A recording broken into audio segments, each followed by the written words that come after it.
também, tá? É a Polícia do Estado do Paraná que tem um novo crime brutal para investigar. O homem, ele desce do carro, veja só, e ele mata a ex-mulher, olha que crime brutal, na frente dos 2 filhos. Essa mulher, ela tinha se mudado há pouco tempo aí para a capital justamente para fugir desse homem, mas não conseguiu salvar a vida dela. A polícia está investigando e tem reportagem. Põe na tela.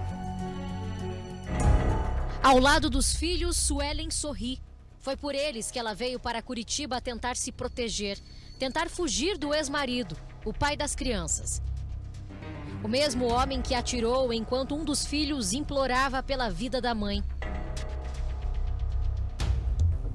A mãe estava com a criança na frente do colégio esperando para entrar. O rapaz chegou com um carro branco, efetuou 5 tiros no abdômen dela. A menininha gritou: não faz isso, papai, não faz isso. Ele gritou: ela merece. E daí ele saiu correndo, atirando, quase acertou no menino dele também, que saiu correndo do outro lado. O senhor viu o momento que ele desceu do veículo? Não, eu vi quando ele chegou nela já, conversando. Estavam conversando, deu para ver que ele conhecia ela. E depois eu escutei os disparos, só deitei meus filhos e foi muito rápido, tudo muito rápido. São 12h39.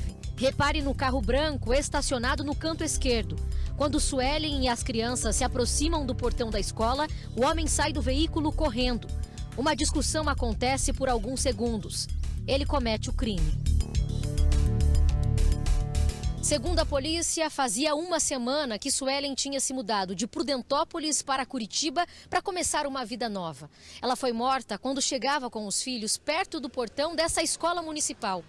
Era o primeiro dia de aula das crianças. A mãe estava chegando com as crianças no colégio, sem saber que o seu ex-companheiro já estava ali desde o meio-dia, aguardando a sua chegada. E quando ela chega por volta de 12h38, ele vai ao seu encalço, começa uma discussão, na sequência ele saca um revólver e descarrega o revólver na Suelen. Ele efetuou os disparos em via pública, num momento aí em que o colégio estava recebendo diversas crianças. Por sorte, ninguém mais foi alvejado, ninguém mais foi ferido. Jaminos Quedaros de Aquino começou a ser procurado assim que a polícia soube do crime. Já havia um mandado de prisão contra ele por ter descumprido medida protetiva. Ela já possuía medidas protetivas contra o seu ex-companheiro. Inclusive, ele teve a prisão preventiva decretada em razão do descumprimento dessas medidas protetivas. E ela, há uma semana mais ou menos, fugiu de Prudentópolis com medo desse ex-companheiro. Estava aqui em Curitiba, tinha aí várias passagens de violência doméstica. As descumpriu e agora praticou esse crime bárbaro, aí, um feminicídio aí contra a Suelen.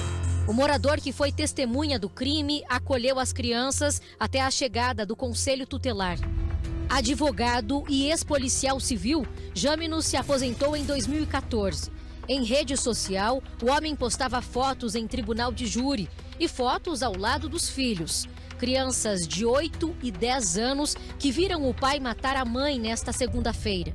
Ele é ex-policial civil e, pelo que a gente identificou, ele está agora advogando ali na região de Prudentópolis. Foi expulso da corporação, deve ter praticado algum ilícito aí, não posso precisar o qual. E agora, além das violências domésticas, praticou esse feminicídio.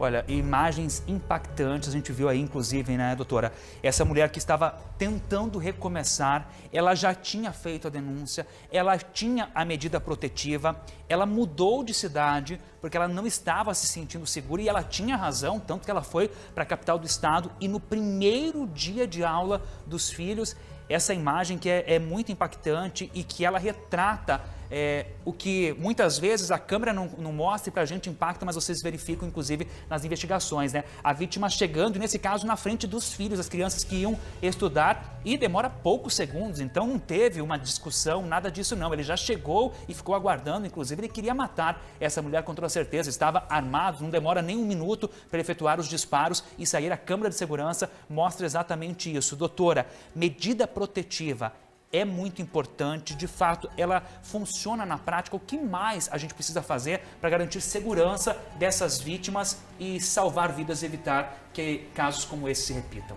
Então, as medidas protetivas, né? Para uma mulher em situação de violência ter essa medida, como faz?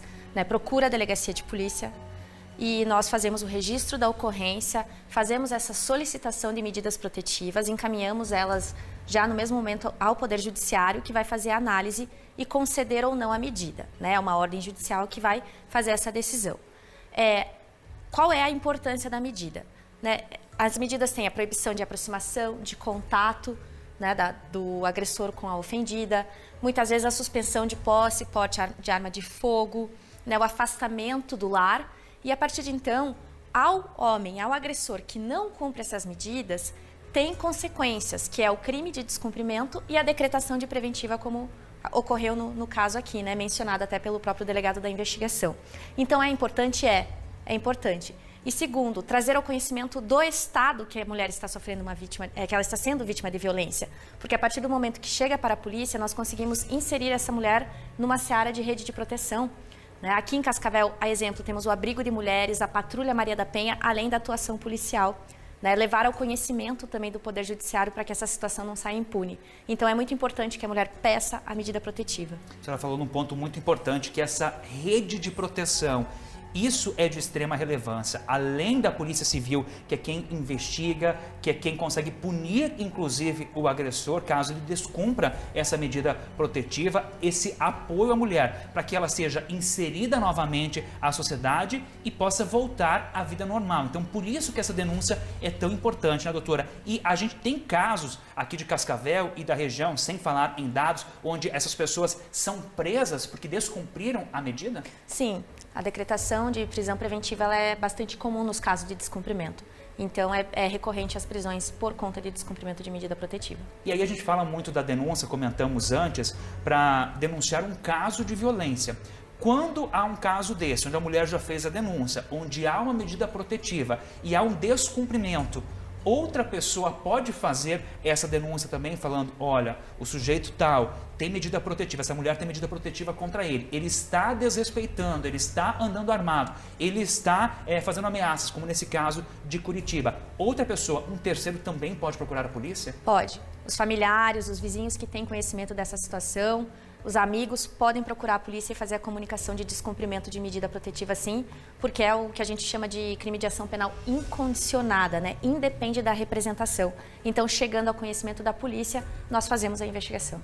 Obrigado, então, doutora Bárbara Estrapasson, conversando conosco, falando sobre os casos de violência contra a mulher que se repetem, infelizmente, Brasil afora. Nós continuamos discutindo esse assunto. É uma bandeira do Grupo RIC conscientizar, falar com as vítimas que, nesse momento, quem sabe, estejam nos acompanhando, ou você que imagina que está acontecendo no seu seio familiar, com um parente, com um amigo, com um vizinho, com uma colega de trabalho, entre em contato com a polícia, porque tem essa rede preparada para atender a vítima e também para ouvir o seu depoimento, enfim, a sua denúncia. Doutora, obrigado pela participação. Obrigada. Volte mais vezes. Obrigada.